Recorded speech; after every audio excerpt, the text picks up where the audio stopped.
Good morning, students. Let's begin our social science class. In continuation of NCRT, Democratic Politics, chapter Outcomes of Democracy.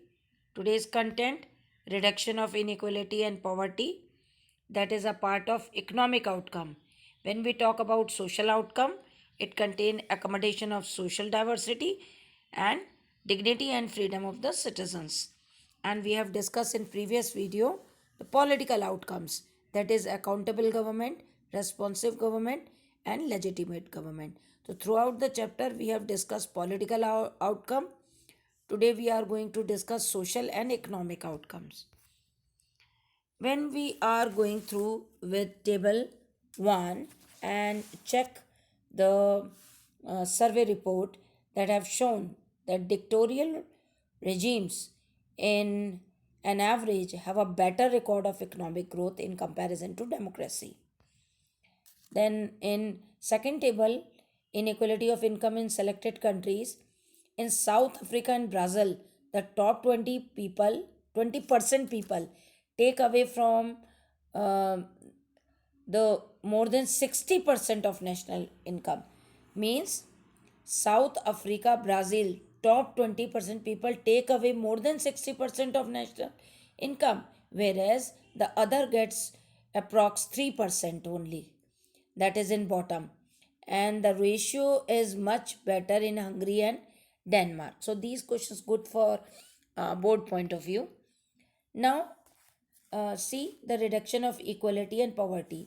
So when we talk about the topic, we are going to ask ourselves, democracy do not appear to be very successful in reducing economic inequality. Justify the statement. So first we see the introduction of the topic. More than more than economic development, it is reasonable to accept democracies to reduce economic disparity. Democracies are based on political equality. All individuals have equal weight in electing representatives. But in the economic sphere, growing economic inequalities. Now, when we ask ourselves, is democracy reduce economic inequality and poverty? Then we can find out. First point, a small number of ultra rich enjoy highly disproportionate share of wealth and income. As a result, the national income of the country is increasing, but the bottom of the society, their income declining. They find too difficult to meet their basic needs: food, clothing, house, education, and health. In actual life, democracy do not appear to be very successful to reduce economic inequality. Then the next point, the political parties, uh, the voters will not like to lose the votes of large section poor people in constituency. Means when we find out and see the data, poor people cast their vote more in general elections. However, the democratically elected government do not appear to as to be as keen as to address the question of poverty as you would expect for them.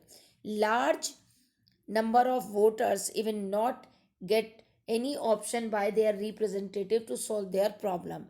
The situation is much worse in some other countries, especially in Bangladesh. This is an example. More than half of its population lives in poverty. People in several poor countries are now dependent on the rich countries even for food supply. Question: in actual life, democracy do not appear to be very successful in reducing economic inequality. Justify the statement.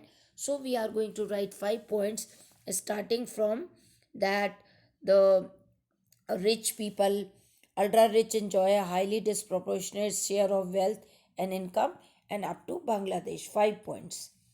Now the second social outcome is accommodation of social diversity. What are the conditions under which democracies accommodate social diversity? It will be a fair expectation that democracy should be produce a harmonious and social life. Democracies usually develop a procedure to conduct their competition. It would reduce the possibility of tensions. No society can fully and permanently resolve conflicts among different groups. This is true. Democracy is most suitable form of government for to produce this outcome. Means democracy always has this tendency people can speak about their problem. For example, just now we have seen the Kisan Andolan. Means democracy provide this or allow this situation. The people cannot resist or demand their things in non-democratic regime. Non-democratic regimes often turn blind eyes to suppress internal social differences. Ability to handle social differences and division and conflict is the merit of democratic regime. Now we are going to see how democracy fulfill or accommodate the social diversity in contest majority and minority. It is necessary to understand that democracy is not simply ruled by majority opinion. The majority always needs to work with the minority, so the government functions to represent the general view. Majority and minority opinions are not permanent. Means those who are asking something today in majority, it is not necessary the other issue is also having the same composition. Whenever any people group together and claim something, they are not belong to any particular religion and caste. In democracy, these major group associated with the different religion, caste and language, and they have the demand by the government. Once that demand fulfilled by the government, they become minority or they disperse. It is necessary that rule by majority does not become rule by majority community in terms of religion or race or linguistic group. Rule by majority means that in case of every decision or in case of every elections, different person and group may and can form majority. Third point, democracy remains democracy only as long as every citizen has a chance of being majority at some point of time. If someone is bad in majority on the basis of birth, then the democratic rules ceases to accommodative for that person or group. So this is how we can say that these are the three conditions that democracy must fulfill in order to accommodate social diversity. Now we are going to see the social outcome under the heading dignity and freedom of citizen.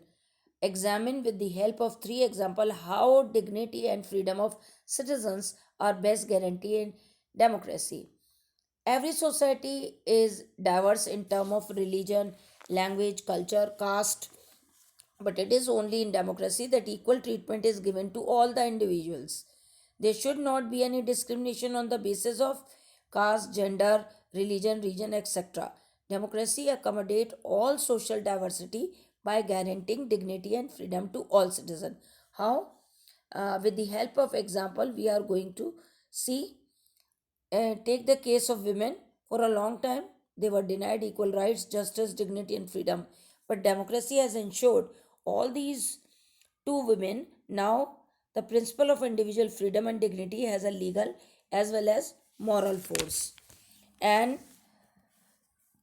uh, it is not necessary that women are actually always treated with respect, but once principle is recognized, it becomes easier for women to wage a struggle against what is now unacceptable legally and morally. So we can say in a non-democratic setup, this unacceptability would not have a legal basis because the principle of individual freedom and dignity would not have the legal and moral forces.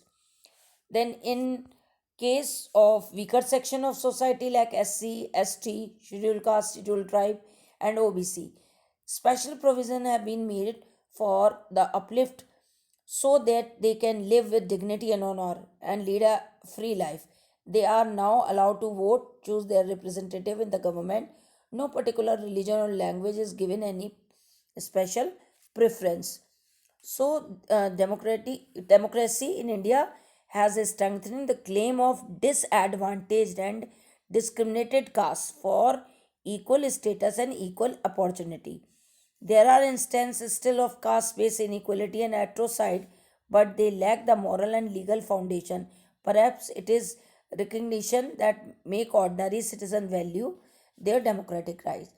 In case of conflict among various groups are minimized by giving all them adequate representation, the government.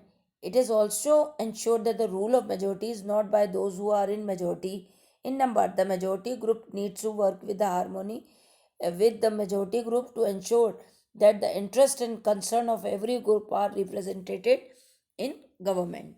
Question: how democracy stand much superior to any other form of government in promoting dignity and freedom of individual? Here we are going to illustrate the condition of women, 2 3 points, and the condition of this marginalized section, or the SC/ST group, how they were preserved through the reservation. Now, mention the step taken to reduce the effects of caste in democracy. In India, democracy has strengthened the claim of the disadvantaged and discriminated caste for equal status and opportunity. Reservation in job and educational institution. Constitutional provision for safeguard the interest of minorities, weaker section, and backward classes. It is the recognition that makes ordinary citizen value their democratic right. Now, conclusion: outcome of democracy. Expectation from democracy also function as the criteria for judging any democratic country. What is the most distinctive about democracy is that its examination never gets over. As democracy passes one test, it produces another. As people get some benefits of democracy, they ask for more and want to make democracy even better. That is why when we ask people about the way democracy function, they will always come up with the more expectation and many complaints. The fact that people are complaining is itself testimony to the success of democracy. It shows that people have developed awareness and ability to expect and to look critically at power holder and the high and the mighty. A public expression of dissatisfaction with democracy show the success of democratic project. It transforms people from status of subject into of the citizen. Most individuals today believe that their vote make a difference to the way the government is run and their own self interest. Question: expectation from democracy also function as the criteria for judging a democratic country. Justify the statement. What you will write: as people get some benefit of democracy, they ask for more and want to make democracy even better. Next point: that is why when we ask people about the way democracy function, they will always come up with more expectation and many complaint. Next point: that the fact what are that people are complaining is itself testimony to the success of democracy. Next point: it shows that people have developed awareness and the ability to expect and to look critically at power holder and the high and mighty. Last point: a public expression of dissatisfaction with democracy shows the success of democratic project. It transforms people from status of subject into that of the citizens. These are some terms that you need to learn: democracy, legitimate government, dictatorship, transparency, accountable government, responsive government. And just write down in your copy. That's all for today. Thank you very much. Have a nice day.